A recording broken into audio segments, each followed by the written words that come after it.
بەناوی خوای بەخشندەی میهرەبان سڵاو ئازیزان لە بەژمارەی ئەم جارەدا باز لەوە دەکەین ئەگەر دەسەڵاتداران لە هەرێمی کوردستان سەرۆکوەزیران و جێگیری سەرۆکوەزیرانی حکومەتی ماوە بەسەرچووی هەرێم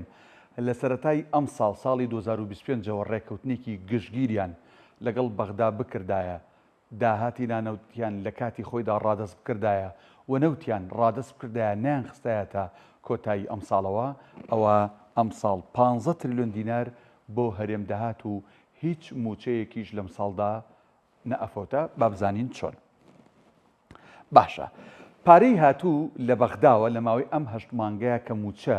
دابشکراوە بزانین چەند بووە لە بەرامبەردا حکومەتی ماوە بەسەرچوو چەند پارەی ڕادەست کردو. پارەی هاتوو بۆ موچەی هەشت مانگ 7 تریلیۆن و 715 ملیار دینار لە بەغداوە بۆ موچەی هەشت مانگی موچەخۆران هاتووە. ئەی لە بەرامبەرە حکومەتی ماوە بەسەرچووی هەرێم چەندێک داهاتی نانەوتی ڕادەست بە بەغدا کردووە تەنها 679 ملیار دینار داهاتی نانەوتی تەسلیم کردووە واتە 679 ملیار دیناری ڕادەست کردووە لە بەرامبەردا 7 تریلیۆن و 715 ملیار دیناری بۆ هاتووە و وەرگرتووە. باش بزانین پارەی تەرخانکراو لە بودجەی عێراق بۆ موچەخۆرانی هەرێم چۆنە. کۆی گشتەکەی 11 تریلیۆن و 576 ملیار دینار بۆ موچەی موچەخۆرانی هەرێم لە ساڵی 2025 لە بودجەی گشتی عێراقا دیاری کراوە. ئەی چەنی هاتووە تەنها 7 تریلیۆن و 715 ملیار دیناری هاتووە. ئەی چەنی نەهاتووە 3 تریلیۆن و 861 ملیار دیناری نەهاتووە. باش پشکی هەرێم لە بودجەی گشتی عێراق ئەوە بەس موچە بوو ئەوی پێشتر ئەمان پشکی هەرێمە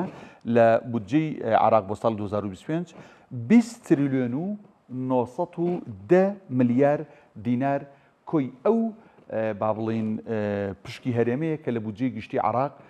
دانراوە بە موچە و بە ئەو بابەتانی کە ئێسینە سەری. ئەم 20 تریلیۆنە دابەشە بێت بەسەر 14 تریلیۆن و 840 ملیار دینار بۆ بەکاربردن واتە بۆ موچەی موچەخۆران وەک باسمان کرد 11 تریلیۆن و کەسرێک بوو ئەوەی تری بۆ بەڕێوەبردننی